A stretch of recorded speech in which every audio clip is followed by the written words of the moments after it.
ఈ సమయంలో 21వ తారీఖున సువార్త సునాద సభలు, ఉదయకాల సమయం యొక్క సభలు, దైవ వర్తమానాన్ని అందించడానికి మన మధ్యలో ఉన్న Bogol pastor fellowship association chairman గారు డాక్టర్ రెవరెండ్ జి సామ్సన్ బాబు గారు పాస్టర్ గారు రావడము ఈ దినము ఎంతో మన గ్రామానికి, ఇక్కడ చేరిన మన సంఘస్థులందరికీ దీవెనకరం. కాబట్టి ఈ సమయంలో పాస్టర్ గారు దైవవాక్యాన్ని చెప్తూ ఉంటుండగా అందరూ శ్రద్ధ భక్తులతో విని దేవుడి యొక్క దీవెనలు పొందాలని ప్రభు పేరట మీకు మనవి చేస్తూ ఈ సమయాన్ని మన బోగోల్ pastor fellowship senior pastor reverend doctor G Samson Babu pastor గారికి ఈ యొక్క సమయాన్ని అందజేస్తూ ఉన్నాను.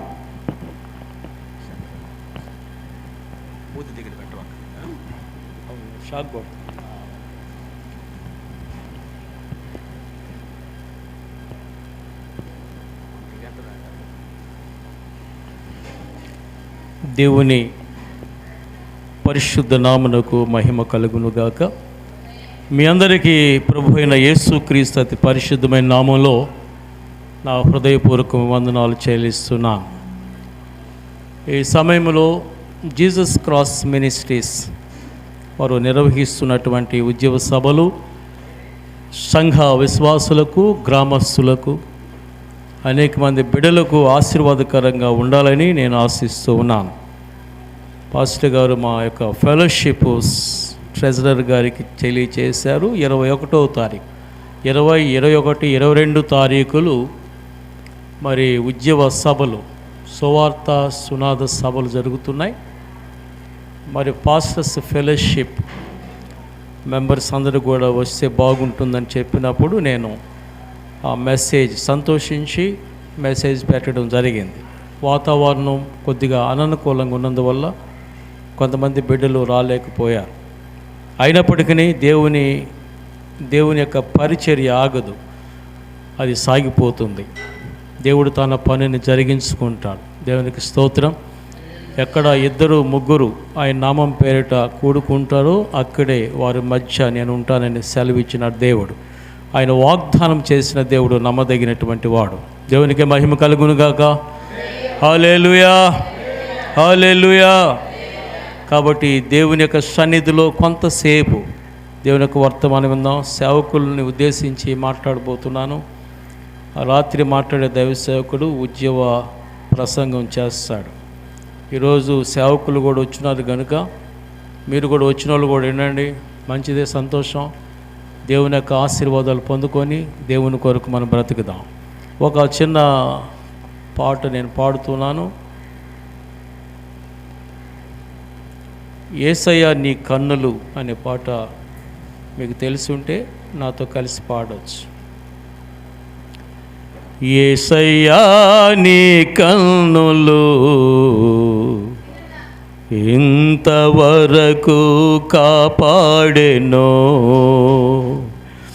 యేసయ్యా నీ కన్నులు ఇంతవరకు కాపాడెనో, కాపాడెనో నీ కన్నులు, కాపాడెనో నీ కన్నులు. యేసయ్యా, యేసయ్యా నీ కన్నులు ఎంతవరకు కాపాడెనో. నీవు పోవు చోట్ల ఎల్లన తోడుగా ఉంటానంటివే దావీదుతో. నీవు పోవు చోట్ల ఎల్లన తోడుగా ఉంటానంటివే దావీదుతో.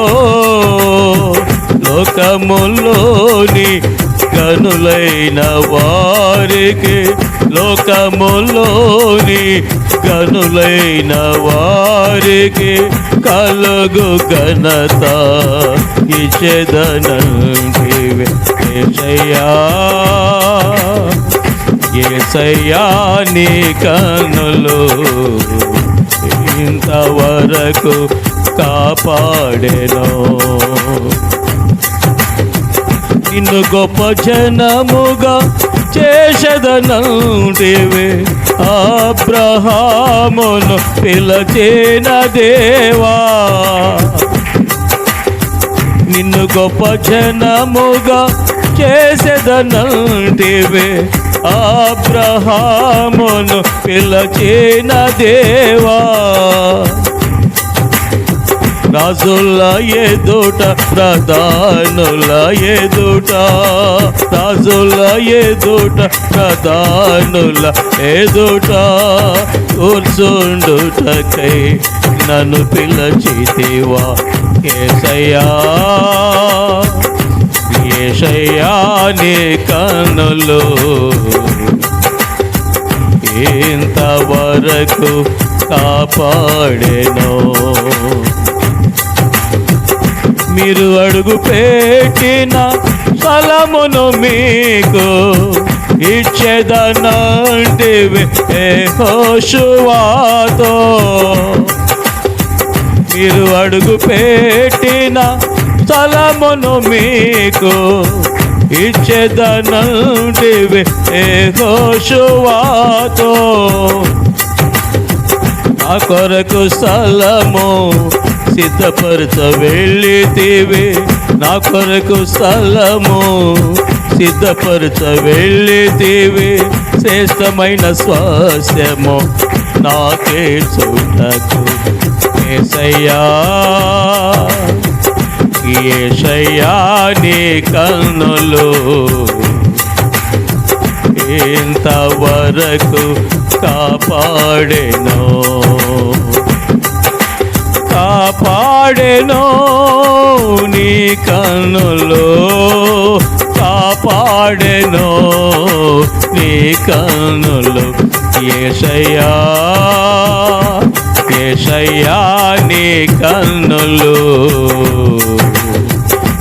ఇంతవరకు కాపాడెను. ఆమేన్. హల్లెలూయా, హల్లెలూయా. దేవునికి మహిమ కలుగును గాక. కొన్ని నిమిషాలు దేవునికి వర్తమానం విందాం. ఇప్పుడు ఎఫెసీ పత్రిక చదివించాను, 4వ అధ్యాయం 13వ వాక్యాన్ని చదివించాను. దయచేసి గమనించండి. మరొకసారి దాన్ని చదువుకుందాం. ఎఫెసీ పత్రిక 4వ అధ్యాయం 13వ వాక్యం ఒకసారి జ్ఞాపకం చేసుకుందాం.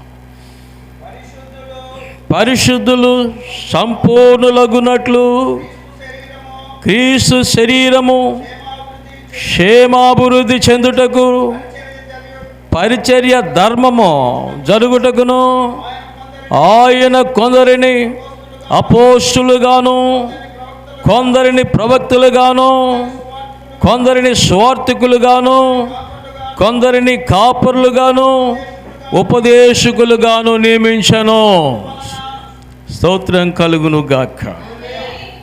ప్రియమైన దేవుని బిడ్డలారా, జ్ఞాపకం చేసుకుని ఒక నిమిషం ప్రార్థన చేసుకొని ఈ వాక్యాన్ని ధ్యానిద్దాం. పరిశుద్ధుడు అయిన మా ప్రియ తండ్రి, మీకు వందనములు. 20వ తారీఖు నుండి 22వ తారీఖు వరకు జేసీఎం మినిస్ట్రీ ద్వారా ఈ ప్రాంతంలో ఏర్పాటు చేయబడినటువంటి సువార్త సునాద సభలో నీకు మహిమకరంగాను, సంఘానికి దీవెనకరంగాను, తండ్రి గ్రామానికి ఆశీర్వాదకరంగాను, ఇంకా రక్షణ పొందవలసినటువంటి బిడ్డలకు నాయనా ఇది ఒక ఆధిక్యతగా స్వీకరించి, ఎవరు నశించిపోవడం ఇష్టం లేదు మీకు, ప్రతి బిడ్డ రక్షణ అందుకోవాలని ఆశిస్తున్న తండ్రి నీకు స్తోత్రాలు. ఎంతో బాధ్యత కలిగి భారముతో నాయనా ఈ యొక్క పరిచర్యను ప్రారంభించి కొనసాగిస్తున్నటువంటి మీ దాసును బట్టి మీకు స్తుతులు చెల్లిస్తున్నాము. నీకే మహిమ కలుగును గాక. ఏ సమయములో ప్రభా ఈ పరిచర్య నీకు మహిమకరంగా జరిగించుకుంటున్నందుకే స్తోత్రాలు. అనేక ప్రాంతాల్లో మీ దాసుల ద్వారా ఈ పరిచర్యను విస్తృతపరచుచు, సంఘాలు నైనా నిర్మించుచు, అనేక ఆత్మలను నీ కొరకు సంపాదించే ప్రక్రియలో నీ ఆత్మ అభిషేకాన్ని మీ బిడ్డకు అందించి మీరు నడిపిస్తూ, ప్రోత్సహిస్తూ, నైనా ధైర్యపరుస్తూ ఉన్న విధానం కొరకై స్తోత్రాలు చెల్లిస్తున్నాం. దాసుడు బట్టి, దాసురాలు బట్టి, పాస్టమ్ గారిని బట్టి మీకు స్తోత్రాలు. కుటుంబాన్ని బట్టి, సంఘ విశ్వాసులను బట్టి, ఆయా ప్రాంతాల్లో అయినా మరి జరుగుతున్న నీ పరిచర్యకు సపోర్ట్ చేస్తున్న బిడ్డలు, ప్రత్యక్షంగా పరోక్షంగా సహకరిస్తున్న ప్రతి బిడ్డని ఆశీర్వదించమని కోరుకుంటున్నాము. నీకే మహిమ కలుగును గాక. ఆయన బోగోలు మండల్ పాస్టర్స్ ఫెలోషిప్ను కూడా బిడ్డ ఆహ్వానించాడు ప్రభా. వాతావరణం వల్ల కొంత పరిస్థితి ప్రతికూలంగా ఉన్నందువల్లనైనా కొంతమంది బిడ్డలు రాలేకపోయారు. ఒకవేళ మార్గమధ్యంలో ఉండరేమో తెలియదు, సహాయం చేయండి. ఇంతవరకు పాటలతో నేను మహింపరచగలిగాము, ప్రార్థించాము, వాక్య పఠన జరిగించాము. నీ వాక్య కొరకు ఎదురు చూస్తున్నాం, సహాయం చేయమని యేసు క్రీస్తు ప్రభు వారి శ్రేష్టమైన నామంలో ప్రార్థన చేస్తున్నాను తండ్రి. ఆమేన్. దేవునికి మహిమ కలుగునుగాక. క్లుప్తంగా దేవుని సందేశం విందాం. ప్రియమైన దేవుని బిడ్డలారా, మరి జీవన్ పాస్టర్ గారు, పాస్టమ్మ గారు వారు చక్కని పరిచర్య చేస్తూ ఉన్నారు. అనేక ప్రాంతాల్లో వారు సభలు పెట్టి అనేక మంది బిడ్డలను ఆహ్వానించడం ఆయనకి అలవాటు. అనేక మంది మంచి దైవజనులను, ఆత్మపూర్ణులైన దైవజనులను పిలిచి సందేశాలు ఇప్పించడము ఆయనకి అలవాటు. ఈరోజు అనుకోకుండా కూడా బోగోలు మండల్ పాస్టర్స్ ఫెలోషిప్లో నుండి కొంతమంది సేవకులు వస్తే బాగుంటుందని తలంచి ఈ మంచి అవకాశాన్ని మండల ఫెలోషిప్ వారికి ఇవ్వడం చాలా సంతోషం. ఎప్పుడన్నా ర్యాలీ జరపవలసి వస్తే మేము జీవన్ పాస్టర్ గారికి ఫోన్ చేసి చెప్తాము. ఎందుకంటే ఆయన దగ్గర వెహికల్స్ ఉంటాయి కనుక, కారు ఉంది, ఆ తర్వాత ఆటో ఉన్నది. ఈ యొక్క సౌండ్ సిస్టమ్ని ఆయన ఏర్పాటు చేసుకొని ఆ తర్వాత మాకు సహకరిస్తాడు. కాబట్టి ర్యాలీలో తప్పనిసరిగా జీవన్ పాస్టర్ గారు ఉంటాడు మాతో కూడా. కాబట్టి ఫెలోషిప్లో ఒక బాధ్యత కలిగినటువంటి వ్యక్తిగా ఆయన నేను అభినందిస్తున్నాను. మా ఫెలోషిప్లో ట్రెజరర్గా ఉండమని చెప్పాను నేను మొదటిగానే. ఎందుకంటే నాకు లెక్కలు తెలియదు, చదువు లేదు, నాకు వద్దన్నాడు.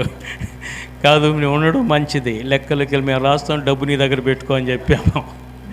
మాకు అవసరమైనప్పుడు నీకు ఫోన్ చేస్తాము, ఖర్చు గిర్చి పెట్టడం. ఎందుకంటే పెడితే సువార్త సభకు పెడతాడు అంతే. ఆమేన్, హల్లెలూయా. కాబట్టి నీ దగ్గర డబ్బు ఉంచుకో, ఏం పర్వాలేదని చెప్పాం. అసలు వద్దు, డబ్బు అంటేనే భయపడిపోయాడు, నా దగ్గర వద్దు అన్నాడు. కాబట్టి అందుకని అక్కడ కూర్చున్నాడు కదా, ఆయనకు అప్పగించాం డబ్బే వారం. కాబట్టి ఈ సమయంలో మంచి ఆశీర్వాదాలు దేవుడు ఆ బిడ్డకి అందించాడు. అనేక చోట్ల ఈ రీతిగా వెళ్ళడం, సంఘాలు స్థాపించడం, సభలు ఏర్పాటు చేయడం, రక్షణ సువార్త సభలు ఏర్పాటు చేయడము, అనేక ప్రాంతాల్లో రక్షణ లేనటువంటి బిడ్డలకు రక్షణ సువార్త అందించి అనేకులు ప్రభు కొరకు సంపాదించడం దేవుడు ఆ బిడ్డకి ఇచ్చినటువంటి గొప్ప భాగ్యంగా నేను భావిస్తున్నాను. వారిని నేను అభినందిస్తున్నాను. Thank you, God bless you. ఆయనకి సహకరిస్తున్న సంఘ పెద్దలు, విశ్వాసులు, ప్రత్యక్షంగా పరోక్షంగా సహకరిస్తున్నటువంటి ప్రతి వారిని నేను అభినందిస్తున్నాను. దేవుడు మిమ్మల్ని అందరినీ కూడా ఆశీర్వదించి రాబోయే దినాల్లో ఇంకా అనేక ప్రాంతాల్లో ఈ పరిచర్య విస్తృతమై ఎక్కడ సేవ లేనటువంటి ప్రాంతాల్లో సంఘాలు నిర్మించి ఈ కడవరి దినాలు అనేకులు ప్రభు కొరకు సంపాదించే కృప ఇంకా ఈ దైవజనులకి, సంఘానికి అందించాలని నేను కోరుకుంటున్నాను. Thank you so much. God bless you all. చూడండి, ఇక్కడ నేను కొన్ని విషయాలు మీకు జ్ఞాపకం చేయబోతూ ఉన్నాను. ఎందుకంటే సేవకులు కూడా ఉన్నారు కనుక, విశ్వాసులు ఉన్నారు కనుక, ప్రభు సంఘ అభివృద్ధి కొరకు, సంఘం సంపూర్ణతలోనికి రావడం కొరకు ఆయన ఎలాంటి పరిచర్యను అప్పగించాడు అనేది నేను మీకు జ్ఞాపకం చేయబోతున్నాను. నేను అక్కడ చదివించాను మాట. సంఘము ఆయనది, సంఘము ఆయన నిర్మించాడు, సంఘం కొరకు ఆయన ప్రాణం పెట్టాడు, సంఘం కొరకు తను తాను సమర్పించుకున్నాడు. He gave himself for the church. ప్రియమైన దేవుని బిడ్డలారా, మీకు జ్ఞాపకం చేస్తున్నాను. ఒకసారి యేసు స్వామి తన శిష్యులను వెంటబెట్టుకొని ప్రయాణమైపోతూ ఉండగా ఆయన ఉన్నట్టుండే సడన్గా ఒక దగ్గర ఆగాడు. అది పిలుపుదైన కైసర ప్రాంతం. ఆమేన్. అది పిలుపుదైన కైసర ప్రాంతంకి వచ్చి సడన్గా నన్ను గురించి ఏమనుకుంటున్నారు, ఈ ప్రజలకి నన్ను గురించి ఏమనుకుంటున్నారు అన్నప్పుడు వారు ఏమనుకుంటున్నారో చెప్పారు. ఏమనుకుంటున్నారు? కొంతమంది ఇర్మియా అనుకుంటున్నారు, కొంతమంది ఏలియా అనుకుంటున్నాడు, కొంతమంది బ్యాప్టిజం ఇచ్చి యోహాన్ అనుకుంటున్నారు అని, కొంతమంది ప్రవక్తల్లో ఒకడు అనుకుంటున్నారు అని చెప్పారు. కానీ లోకం అలా అనుకుంటుంది. సరే, బాగుంది. So world does not know who am I. నేను ఎవరినో లోకానికి తెలియదు. లోకములో నుండి మీరు ప్రత్యేకించబడ్డారు కదా. You are just separated from the world. లోకములో నుండి మీరు ప్రత్యేకించబడ్డారు కదా. నా పిలుపు మీకు అందింది కదా. మీరు నన్ను వెంబడిస్తున్నారు కదా. నా లైఫ్ స్టైల్ మీకు గమనిస్తున్నారు కదా.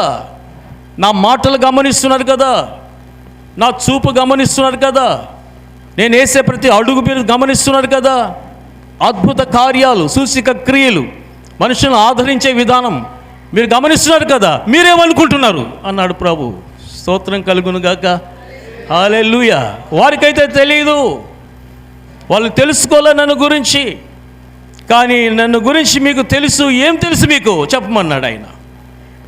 వెంటనే మనోడు ఉన్నాడు కదా, పేతురు గారు. ఈయన కాస్త దుడుకు పేతురు అనే పేరు కూడా ఉంది. అయితే ఈయన ఒక మాట చెప్పాడు. ఏమని చెప్పాడంటే, నీవు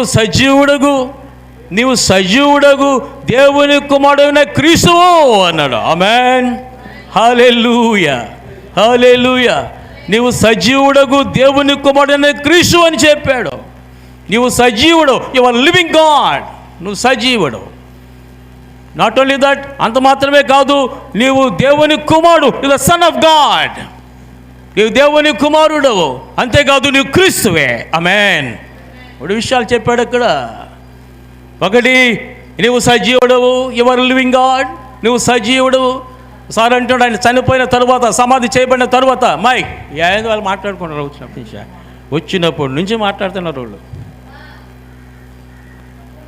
ఆ వంటకాడు పంపించేవాళ్ళ వాడిద్దరిని సహాయపడతారు. వాళ్ళ ఆ వంటకాడు పంపించేపో, వాళ్ళిద్దరిని తీసుకుపోయి వాడు వద్దులు, వాళ్ళు ఏదో నందిస్తారు. కొడుతుంది ఆమెను కొట్టేస్తుంది. హల్లెలూయా. రే 2 మాటలు ఏనంటారా మీరా? స్వామి మీకు దండం పెడతానా? వాతావరణం బాగలేకపోయిన వచ్చాము మేము మీకోసమా? హల్లెలూయా. ఆమేన్. హల్లెలూయా. పేతురు అంటున్నాడు, ఏమని అంటున్నాడంటే, నీవు సజీవుడు, యు ఆర్ లివింగ్ గాడ్. అందుకనే సజీవుడైన వాణిని మీరెందుకు మృతుల్లో వెతుకుతున్నారు? ఎవరైనా సజీవుడు. దేవునికి మరణం ఏడుంది? మన కోసం మరణించాడు కానీ మరణాన్ని ఆయన మింగేశాడు. స్తోత్రం. లోకంలో అందరినీ మరణం మింగితే యేసు మరణాన్ని మింగేశాడు. స్తోత్రం. ఎంత గొప్ప విషయం కదా.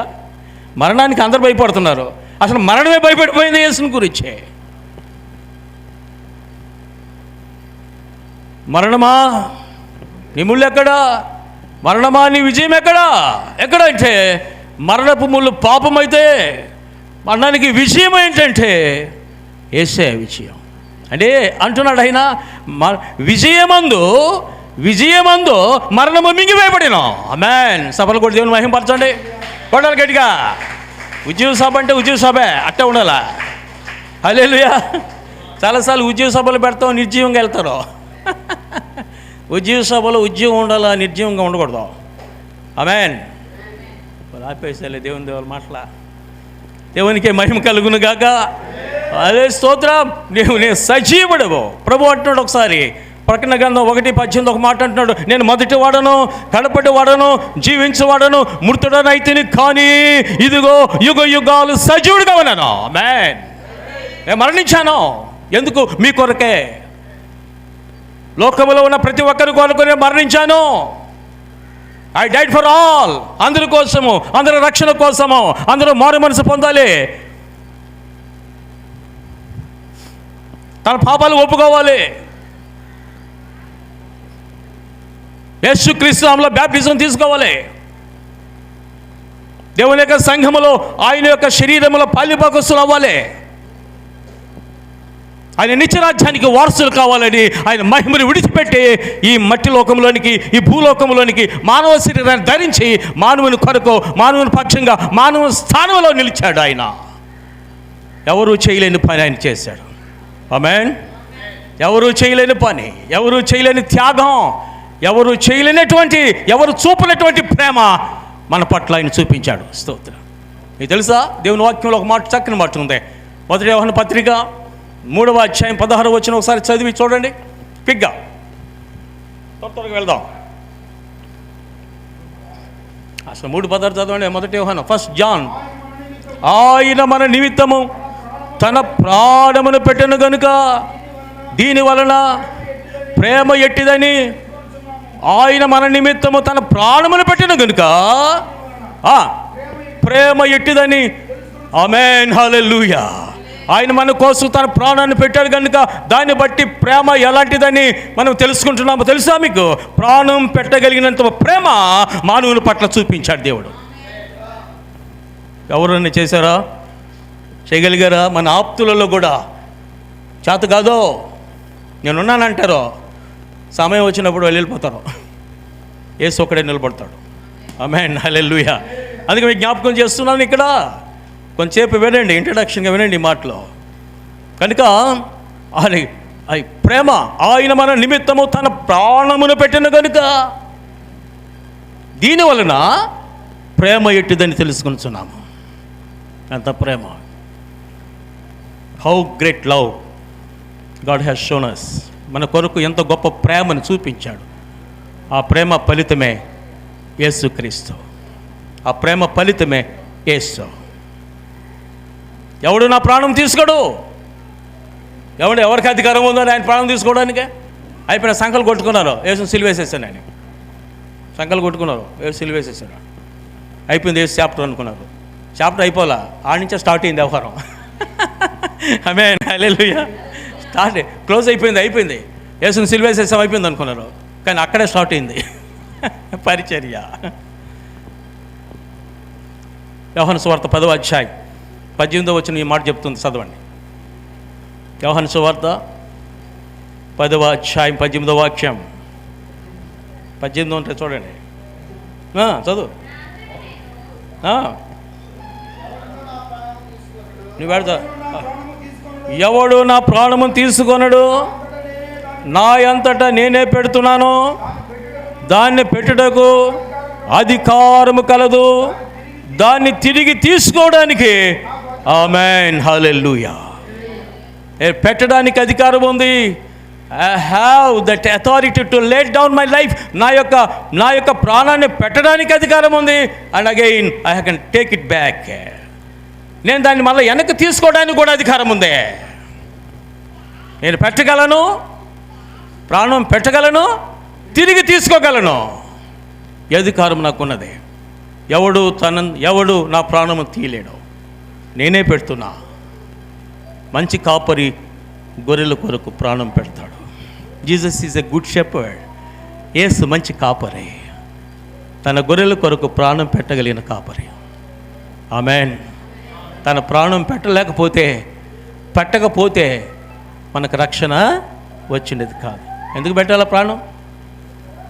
మనేం పంట పెట్టారా? లేమన్నా. ఆమేన్, హల్లెలూయా. దేవుని యొక్క ఆశీర్వాదాలు మనం పొందుకోవాలనే ఆయన పైనుండి కిందకి దిగి వచ్చాడు. ఈ భూగ్రహం మీద సూర్యుడు ఎంత దూరం ఉన్నో తెలుసా? ఎన్ని మైళ్ళు ఉన్నాడు? వెలుగు తెలుసు అంటారా? శాస్త్రజ్ఞులు చెప్పారు కదా, 149,80,00,000 కిలోమీటర్ల దూరంలో ఉన్నాడు ఈ భూగ్రహం మీద నుంచి సూర్యుడు. చంద్రుడు ఎంత దూరంలో ఉన్నాడంటే 3,80,000 కిలోమీటర్ల దూరంలో ఉన్నాడు. అక్కడికి వెళ్ళగలుగుతున్నారు మనుషులు, కానీ సూర్యుడి దగ్గర పోగలరా? మాడి మషి అయిపోతాం. అందుకని 3,80,000 కిలోమీటర్ల దూరంలో ఉన్న చంద్రుడి దగ్గరికి వెళ్తున్నారు. కానీ సూర్యుడు ఎక్కడున్నాడంటే 149,80,00,000 కిలోమీటర్ల దూరంలో ఉన్నాడు ఈ భూగ్రహం మీద నుండి. అందుకని దేవుడు పగలని ఏలడానికి ఆయన పెద్ద జ్యోతిని ఉంచాడు ఆకాశంలో. రాత్రిని ఏలడానికి చిన్న జ్యోతిని ఉంచాడు. ఆ చిన్న జ్యోతే చంద్రుడు. దేవునికి స్తోత్రం. ఎందుకు పెట్టాడో దేవుడు ఆ గొప్ప కృప? ఎందుకంటే సూర్యుడు పెద్ద మండుచున్న అగ్నిగోళం. ఆయన 199,80,00,000 కిలోమీటర్ దూరంలో సూర్యుడు ఉంటే దానికి మించి దాని పైన ఉన్నాడు యేసు. అక్కడి నుంచి ఆయన కిందకు వస్తే ఇక్కడ ఉండేవాళ్ళు చర్చికి రాలేరు, పక్కన ఉండేవాళ్ళు. మనల్ని ప్రేమించి మన కొరకు ఆయన అంత దూరం నుంచి కిందకు వస్తే ఇంటి పక్క ఉండేవాళ్ళు, చర్చి పక్కన ఉండేవాళ్ళు, 4 దిక్కులు ఉండేవాళ్ళు రాలేదా? వస్తారు. కొంతమంది ఆశీర్వాదం అయిపోయేటప్పుడు వస్తారు, కొంతమంది మెసేజ్ అయిపోయేటప్పుడు కనబడతారు, కొంతమంది మధ్యలో వస్తారు. జరగా వచ్చిందే లేటు, మళ్ళా గలబ లేనిపోయిన తలకైన అయిపోయాయి. ఫస్ట్ ప్రేయర్కి ఎవరు ఉండగలరు? ఫస్ట్ ప్రార్థన. నేను ఈ రోజున మందిరంలో మొదటి ప్రార్థనకు ఉండాలి అని ఆలోచన వస్తే వారు మంచి విశ్వాసం. ఆమేన్, హల్లెలూయా. ఏంది ఆమేన్, హల్లెలూయా. ఎంత అద్భుతమైనటువంటి విషయం. సో అంత దూరం నుండి యేసు తను తగ్గించుకొని మానవ శరీరాన్ని ధరించుకొని పాపరహితుడుగా, పాపం అంటనేవాడుగా, పాపానికి అతీతుడుగా ఈ లోకములో ఆయన జన్మించాడు. స్తోత్రం. పాపం తెలియదే, పాపము లేనివాడు, పుట్టుకలో కూడా పాపము లేదు, పరిశుద్ధాత్మ శక్తితో గర్భవతి అయింది మరియా. ఆయన జన్మించాడు. ఒకసారి అంటున్నాడన్నా, ఎందుకు దూత వచ్చి ఒక మాట చెప్తున్నది, పరిశుద్ధాత్మ నీ మీదకి వచ్చును, సర్వోన్నత శక్తి నిన్ను కమ్ముకొనును, కనుక పుట్టబోయే శిశువు పరిశుద్ధుడై దేవుని కుమారుడు అనబడును. పుట్టబోయే శిశువు పరిశుద్ధుడు అన్నాడు. మానవ చరిత్రలో పరిశుద్ధుడి మాట ఉండదు. ఇంకా యేసు విషయంలోనే చెప్పాడు ఆ మాట. లూకా సువార్త 1:35 ఉంటుంది. అయితే మనిషి చరిత్ర ఎలా ఉందో తెలుసా? 51వ కీర్తన 5వ వచనంలో ఒక మాట అంటున్నాడు దావీదు గారు, నేను పాపములోనే పుట్టాను, పాపములోనే నా తల్లి నన్ను గర్భం ధరించిందే. ఇది మానవ స్థితి. ప్రసంగి గ్రంథం 7వ అధ్యాయం 20వ వచనంలో ఒక మాట ఉంది. అదేముందంటే పాపము చేయక మేలు చేయుచుండు నరుడు భూలోకంలో ఒకరు లేరు అని చెప్తున్నాడు. ఆమేన్, హల్లెలూయా, హల్లెలూయా. మీరు మాట్లాడేచ్చని దిగి వెళ్ళిపోతా, పని ఉంది నాకు. స్తోత్రం. నువ్వు ప్రైజ్లో చెప్పమా, హల్లెలూయా చెప్పు. ఈ పాస్టర్ న్యాయ నుంచి పిలిచారంటవా? ప్రైజ్ లార్డ్, హల్లెలూయా. దేవునికి స్తోత్రం. విలువైన మాటలు వినండి, దేవుని కొరకు బ్రతకండి. విలువైన విషయాలు మనం వినాలి, తెలియని వాళ్ళకి మనం చెప్పాలి. విలువైన ప్రభుని గురించి మనం అర్థం చేసుకోవాలి. మనం అర్థం చేసుకున్న ప్రభుని బయట వాళ్ళకి చెప్పాలి. అప్పుడు నీవు దీవించబడతావు, నీ కుటుంబం దీవించబడుతుంది, నీ సంఘము దీవించబడుతుంది. అద్భుతమైన విషయం. ఆమె చాలా గాఢ నిద్రలో ఉంది. దేవునికి మహిమ కలుగును గాక. సార్ చూడు, గాఢ నిద్రలో ఉందా? ఆమేన్. నేను అందుకే చెప్తున్నా, భూలోకములో ప్రియమైన దేవుని బిడ్డలారా, ఎక్కడి నుండి యేసు మన కొరకు వచ్చాడు, కానీ దగ్గరలో ఉండేవాళ్ళు దేవుని మందిరానికి రాలేరు. సృష్టిలో వాళ్ళు చాలా చక్కని మాట పెట్టాడు. అది మండుచున్న పెద్ద అగ్నిగోళం. అది సూర్యుడు పెద్ద మండుచున్న అగ్నిగోళం. అది ఎక్కడి నుంచైనా వెలుగు తీసుకోవాల్సిన అవసరం లేదు. అదే మండుచున్న అగ్నిగోళం. కానీ సైన్స్ ప్రకారము చంద్రుడికి స్వయం ప్రకాశక శక్తి లేదు, స్వయంగా ప్రకాశించలేడు. అయితే రాత్రిలో మనకు వెలుగు ఎట్లా ఇస్తున్నట్టు అంటే స్వయం ప్రకాశక శక్తి కలిగినటువంటి సూర్యుని మీద ఆధారపడి సూర్యుల్లో నుంచి ఆ వెలుగును స్వీకరించి రాత్రిపూట ఈ ప్రజలకు వెలుగు ఇవ్వాలిదే. నాకు సూర్యుడు అవసరం లేదో అనుకుంటే డల్ అయిపోతుంది, డిమ్ అయిపోతాయి. చర్చి కూడా అంతే. యేసు నీతి సూర్యుడు, నేను లోకానికి వెలుగును అన్నాడు. ఆయన వెలుగైన దేవుడు. ఆయనలో చీకటి ఎంత మాత్రమో, నేను వెలుగై ఉన్నాను, చీకటి ఎంత మాత్రమో లేదు. ఆయన వెలుగై ఉన్నటువంటి దేవుడు. నన్ను వెంబడించేవాడు చీకట్లో నడువుక జీవపు వెలుగు కలిగి ఉంటాడు. యేసు వెలుగై ఉన్నాడు సహదాగా. సంఘానికి ఆ వెలుగు లేదు. అయితే ఉంది. ఎప్పుడుందంటే నీతి సూర్యుడైన యేసు మీద సంఘం ఆధారపడాలి. ఆయన మీద ఆధారపడాలి, ఆయన మీద విశ్వాసం ఉంచాలి, ఆయనతో సహవాసం చేయాలి. మోషే సహవాసం చేసినప్పుడు ఆ ముఖము ప్రకాశించిందని బైబిల్ చెప్తుంది. ఆమేన్. 40 రోజులే. నువ్వెన్ని సంవత్సరానికి వస్తున్నావు మందిరానికి? 40 రోజులే ప్రభుతో గడిపాడు. సీనాయి పర్వతం మీద ఆయన దిగి వస్తున్నప్పుడు ఆయన ముఖము ప్రకాశించింది. ఆమేన్. ప్రభుతో గడిపే క్షణాలు, ఆయనతో స్నేహం చేసే క్షణాలు, ప్రార్థించే క్షణము నీ జీవితాన్ని మారుస్తుంది. నీ యొక్క ముఖము, నీ జీవితం ప్రకాశవంతంగా కనబడుతుంది. ఎందుకనంటే చంద్రబింబానికి ఎలాగా సూర్యుని మీద ఆధారపడకపోతే వెలుగివ్వదో, క్రీస్తు మీద ఆధారపడకపోతే సంఘానికి వెలుగుండదు, జీవపు వెలుగు. ఆమేన్. సభలు కొట్టి దేవుని మహింపరచో, కొట్టో సభట్లో. చంద్రబింబం అంత అందము గలదై, సూర్యుని అంత స్వచ్ఛము గలదై, ఊహిత సైన్య సమభీకర రూపిణియగు ఈమె ఎవరు? చదవండి వాక్యం. ఏడుందో చెప్పను, చదువు. నాకు 1 గంట వరకు ఇచ్చింది అక్కడ ఎవరం. 6:10 పరమగీతం 6:10 అయిపోయింది. ఇప్పుడు 6 గంట అయిపోయింది. చెప్పండి. సంధ్యారాగము సూపట్టుచు సూర్య బింబమంత అందము గలదై, సూర్యుని అంత స్వచ్ఛమును కళను గలదై, యూహిత సైన్య సమభీకర రూపిణియగు. ఏమంటున్నాడు? లేటెస్ట్ తర్జుమా ఏం చెప్తుందంటే, అరుణోదయం లాంటి ఈమె ఎవరు? ఆమెది చంద్రబింబం అంత అందం. ఆమె అంటే ఎవరు? సంఘం. ఆమెది చంద్రబింబం అంత అందం. స్తోత్రం కలుగునుగాక. ఆమె శుద్ధత సూర్యప్రకాశం లాంటిది. ఆమె నక్షత్ర సైన్యంలాగే గంభీరంగా కనబడుతుంది. సంఘం ఎలా కనబడుతుందంట? గంభీరంగా కనబడుతుందట. What a greatness! ఎంత గొప్ప విషయం! అందుకని ఒక దగ్గర రాశాడు, దేవుని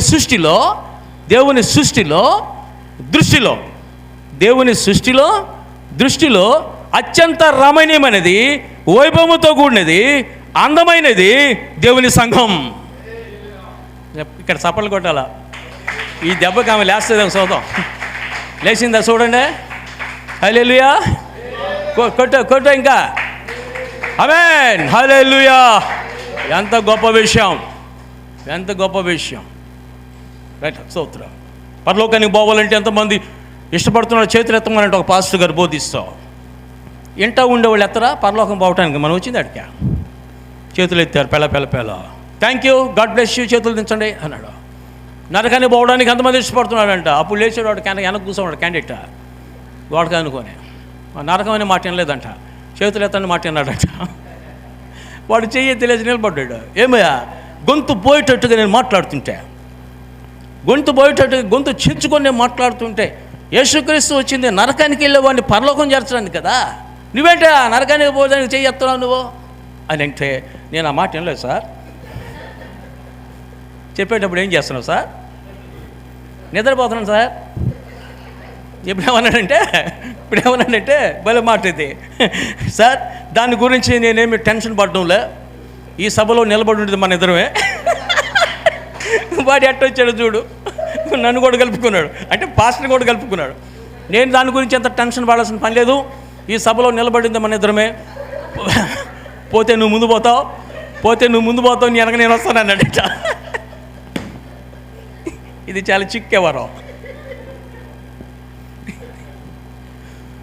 అందుకే జాగ్రత్తగానండి, ఏం చెప్తున్నా వింటే దేవుని కొరకు చక్కగా జీవించవచ్చు. దేవుని దృష్టిలో అత్యంత రమణీయమైనది, అత్యంత వైభవంతో కూడింది, అత్యంత అందమైంది దేవుని సంఘం. ఎందుకంటే అందులో దేవుని కృప ఉంది. ఎందుకంట అందులో దేవుని కృప ఉంది, అందులో దేవుని మహిమ ఉంది, అందులో దేవుని దీవెన ఉంది, అందులో అక్కడ ధన్యత ఉంది. స్తోత్రం. మ్యాన్, దేవుని యొక్క సంఘంలో పాదాలు మోపడం మంచిదే.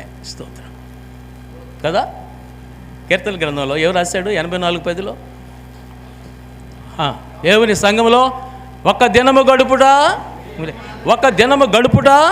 1000 దినముల కంటే ఒక దినము ఆయన సన్నిధిలో గడపడం 1000 దినముల కంటే అబ్బా శ్రేష్టమా కాదా? శ్రేష్టమో 1000 దినాల కంటే. అంటే లోకంలో నువ్వు గడిపే 1000 దినాల కంటే దేవుని సన్నిధిలో ఒక దినము గడపడం దానికంటే శ్రేష్టం. ఆమేన్. అది ఈ సంఘం ఎందుకు ఇన్ని మాటలు మీకు చెప్పానంటే, ఈ సంఘం కొరకు తన ప్రాణాన్ని దారబోసాడు ప్రభు. అపోస్తల కార్యముల గ్రంథం 20:28 చెప్పేది అదే, చదవండి. తర్వాత నేను సంఘంలో పరిచర్య గురించి ఒక మాట చెప్పేసి ముందుకు వెళ్తాను.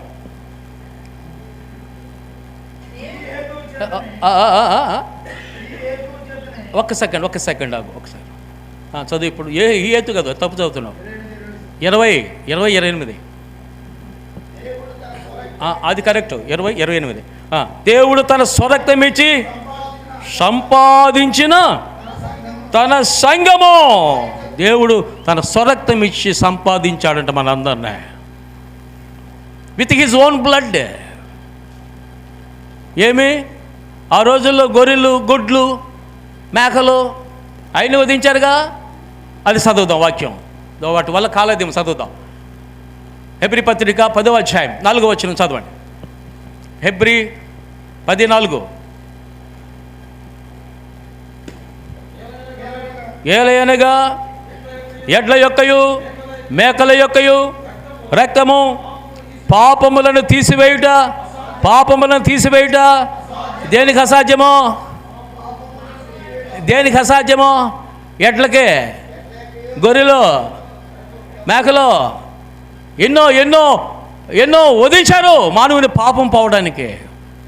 వాటికి అసాధ్యము, ఇంపాసిబుల్ టు దెమ్. ఎక్కడ ఇంపాసిబిలిటీ ఉందో అక్కడ పాసిబిలిటీ ఉంది. ఎక్కడ పాసిబిలిటీ? యేసు క్రీస్తు రక్తములో పాసిబిలిటీ ఉంది. ఆమేన్. ఆమె రక్తము చిందించకుండా పాపక్షమాపణ లేదు అని చదువుతారు మీరు పై భాగంలో. 9వ అధ్యాయం 22వ వచనంలో ఉంటుంది అన్నమాట. హెబ్రీ. మరియు ధర్మశాస్త్ర ప్రకారము సమస్త వస్తువులు సిద్ధు చేయబడననియు రక్తము చిందించకుండా పాప క్షమాపణ లేదని సామాన్యంగా చెప్పవచ్చును. Without shedding of the blood there is no remission for our sins. రక్తము చిందించకుండా పాప క్షమాపణ లేదు. అది ఎవరి రక్తము మానవ లోకానికి కావాలంటే ఎడ్లు కాదు, గొర్రెలు కాదు, మేకలు కాదు, కోళ్ళు కాదు, పౌరాలు కాదు, యేసు రక్తం అవసరం. అప్పుడు ఆయన కుమారుడైన యేసు రక్తం ప్రతి పాపము నుండి 1 యోహాను 1:7 ఉంటుంది అన్నమాట. అప్పుడు యేసు రక్తము ప్రతి పాపము నుండి మనల్ని ఏం చేస్తుంది? పవిత్రులుగా చేస్తుంది. పవిత్రులు అనే దానికి ఇంకొక పర్యాయ పదం పరిశుద్ధులు. చెప్పండి ఇప్పుడు. పవిత్రుడు అనే దానికి ఇంకో పర్యాయ పదం ఏంటి? పరిశుద్ధులు. పరిశుద్ధులు సంపూర్ణులొకటం కదా అని చదివించింది వాక్యం. పరిశుద్ధులు సంపూర్ణులొకటం కదా. పరిశుద్ధులు అంటే ఎవరు? ఇప్పుడు మనమే. యేసు రక్తంలో కడగబడిన వారమే, కొనబడిన వారమే, విమోచించబడిన వారమే, దేవుని సొత్తైన ప్రజలమే, దేవునితో సాంగత్యం చేసే ప్రజలే పరిశుద్ధులు. స్తోత్రం. ఏమైనా ఎక్కుతుందా మైండ్లోకి? నేను అడగతా ముగ్గించేటప్పుడు. వచ్చేటప్పుడు ఒక 2 మాటలు అడగతలే, ఎక్కువ లేదు, టైం అయిపోతుంది కదా. అది పరిశుద్ధులు. యేసు క్రీస్తు యొక్క ప్రశస్త రక్తంలో కడగబడిన బిడ్డలు, పాపాలు ఒప్పుకున్న బిడ్డలు. ఒకడు వచ్చాను పాస్టర్ దగ్గరికి. సార్ నాకు బ్యాప్టిజం అన్నాడట. బ్యాప్టిజం అంటే, ప్రభు నేను తాకాడా, నీ పాపాలు ఒప్పుకున్నావా అంటే ఒప్పుకున్నాను. మారుమనసు పొందావా? పొందాను. సరే సంఘ పెద్దలు పిలవనిపించి మీరు బ్యాప్టిజం ఇవ్వాలంట, ప్రభు నమ్ముకున్నాడు, పాపాలు ఒప్పుకున్నాడు అని బ్యాప్టిజం ఇవ్వమంటే డిసైడ్ చేశారు సంఘం. బట్టి తీరా బ్యాప్టిజం తోటలో నీళ్ళు పట్టించి అందరిని పిలిచి ఆ బ్యాప్టిజం తోట చుట్టూ నిలబడ్డారంట విశ్వాసులో. ఆయన పాస్టర్ గారు తొట్లోకి దిగాడు. ఆమెన బ్యాప్టిజం తీసుకున్న అభ్యర్థి తొట్లోకి దిగాడు. తొట్లోకి దిగితే ఇదే మాట అడుగుతున్నాడు. బయట అడిగిన మాట లోపల అడుగుతున్నాడు. యేసుక్రీస్తు ప్రభుని సొంత రక్షకుడిగా అంగీకరించావా? అంగీకరించాను. ఆయన పాపాలు ఆయన రక్తం చేత కడగబడ్డాయని విశ్వసిస్తున్నావా? విశ్వసిస్తున్నాను. యేసుక్రీస్తు ప్రభుని తప్ప ఇంకెవరిని ఆరాధించవు కదా? లేదు, క్రీస్తే నా ప్రభు, ఆయన ఆరాధిస్తా. క్రమంగా మందిరానికి వస్తావా? వస్తారు. నీ సంపాదనలో నుంచి నువ్వు దశమ భాగం దేవునికి ఇస్తావా? సంపాదనలో నుంచి ఇస్తాను. మరి యేసుక్రీస్తు ప్రభు తిరిగి సంఘం కొరకు రాబోతున్నాడు, నమ్ముతున్నావా? నమ్ముతున్నాను. ఎప్పటిదాకా విశ్వాసం? నేను చనిపోయేంత వరకు అన్నాడు. రైట్, బాగానే ఉంది కదా. ఇంకా ఆయన బ్యాప్టిజం చేస్తుంది కదా, ఏమైనా అబ్జెక్షన్ ఉందా? లేదని చెప్పలేరా? ఇదే ఏమైనా అబ్జెక్షన్ ఉందా ఆయన చెప్పిన మాటలో? లేదు. అప్పుడు పాస్టర్ గారు అన్నాడు, యేసుక్రీస్తునందు నీకున్న విశ్వాసం బట్టి తండ్రి, కుమార, పరిశుద్ధాత్మ త్రియేక దేవుని నామం పేరిట నీకు బ్యాప్టిజం ఇస్తున్నానని. బ్యాప్టిజం ఇస్తున్నానని తొట్లో ముంచితే ఈయనకంటే ముందు సిగరెట్లు వేసిందంట. ఈయనకంటే ముందు సిగరెట్లు వేసిందంటే తొట్లో.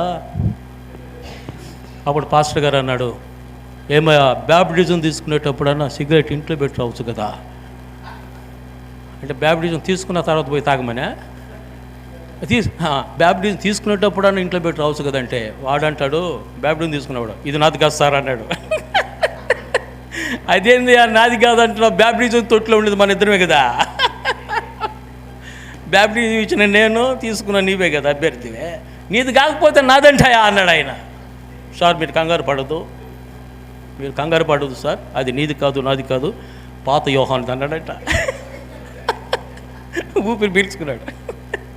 పాత యోహాన్ని అంటే పాత యోహాను భూస్థాపన అయిపోయినాడు సార్. పాత యోహాను భూస్థాపన అయిపోయినాడు, ఈ రోజు నుంచి ఈ క్షణం నుంచి కొత్త యోహాను అన్నాడట. ఆమేన్. అది సంగతి.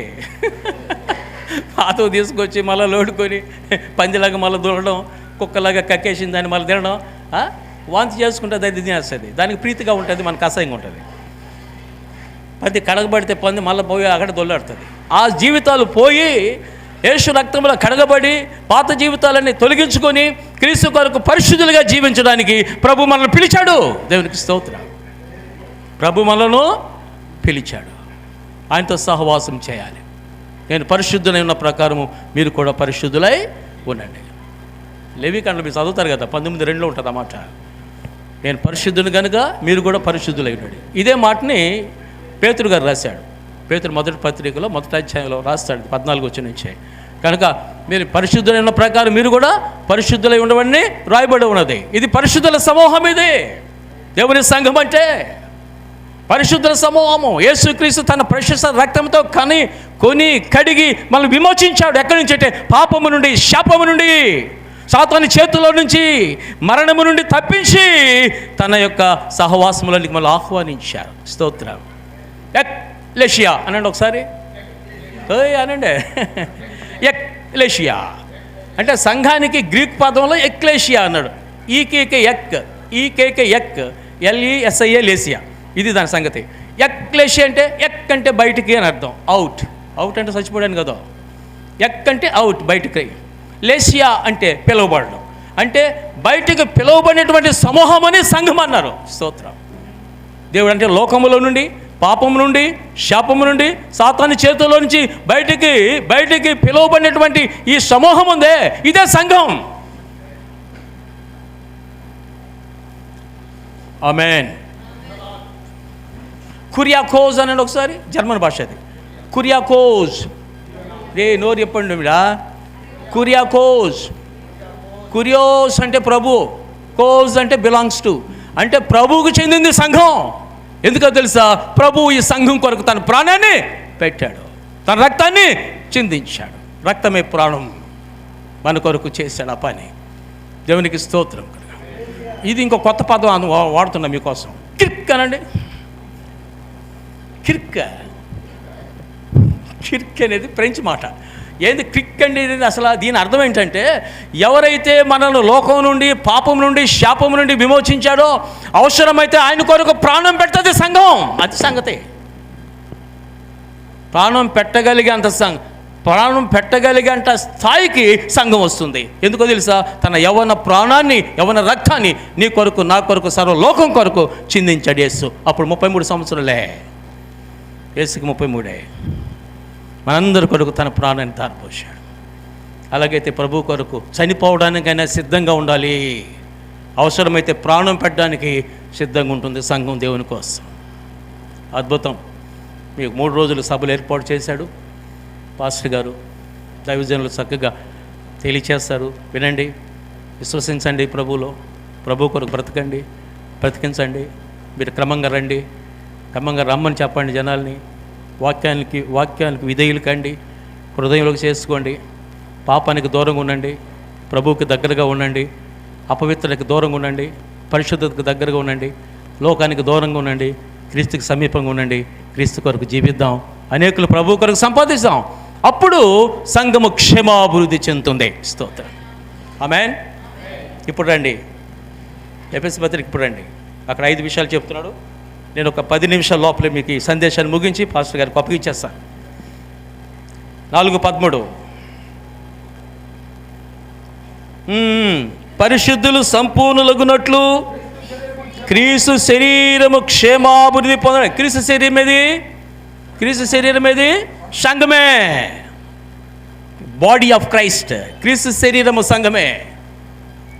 శరీరానికి ఎన్ని అవయవాలు ఉన్నాయో ఆ అవయవాలన్నీ కూడా మీరే. చెయ్యి, కాలు, చూసారా, నోరు, కళ్ళు, ఎన్నో ఉన్నాయి కదా. ఈ భాగాలన్నీ చెయ్యి నేను పని చేయనంటే నువ్వు ఆనందంలో. స్తోత్రం.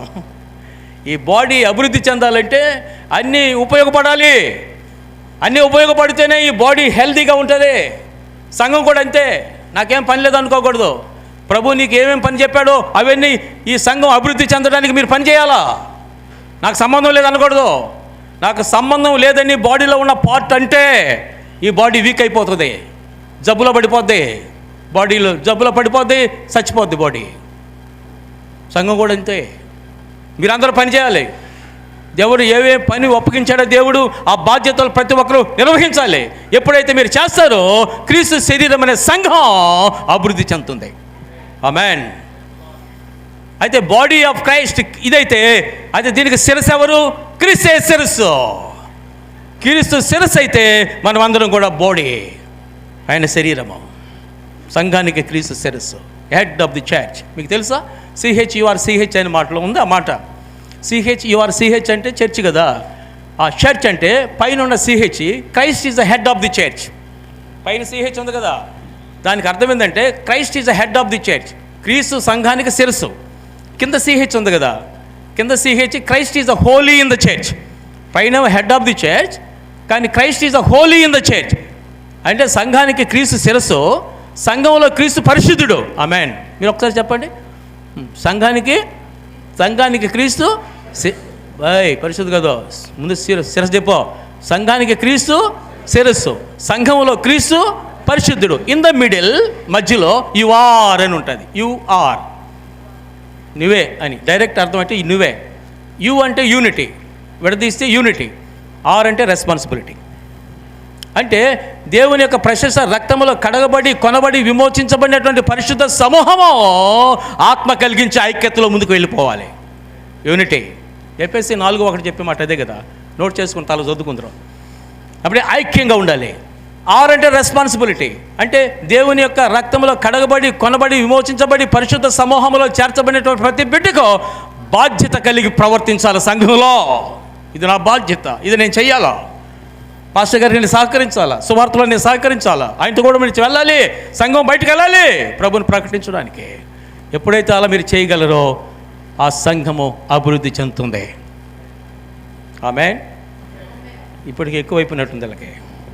సభలు కొట్టండి, నిద్రపోతాయి. సభలు కొట్టో, నిద్రపోవడానికి సభలు కొట్టండి. ఆమేన్. హల్లెలూయా, హల్లెలూయా. సంఘం అంటే అది.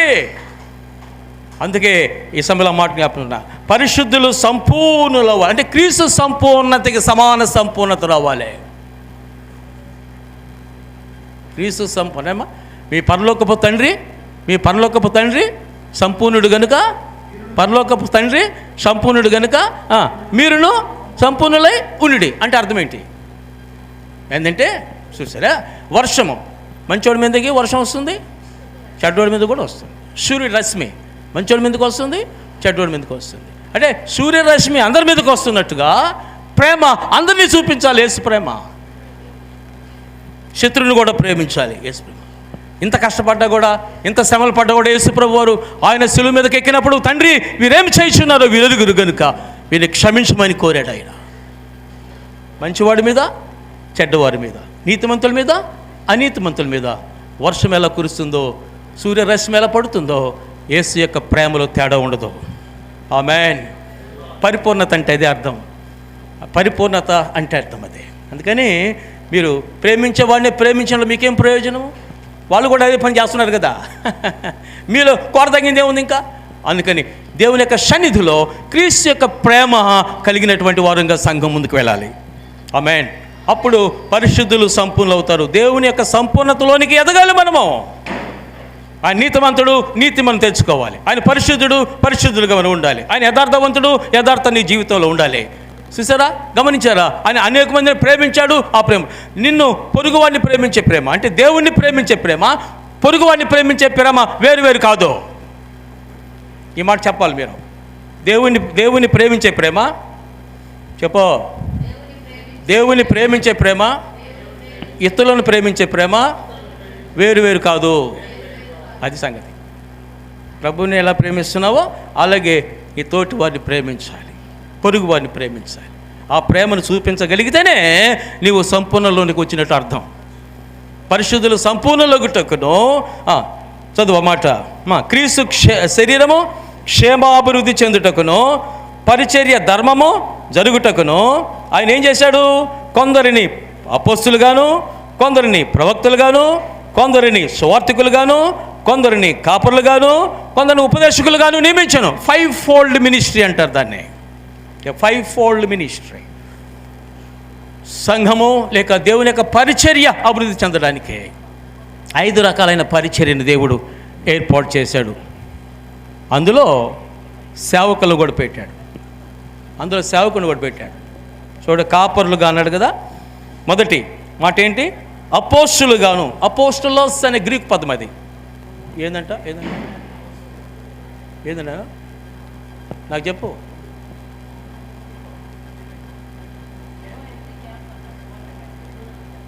సువార్త క్యాంపు ఇక్కడికి వస్తారా? లాస్ట్లో చెప్తాను.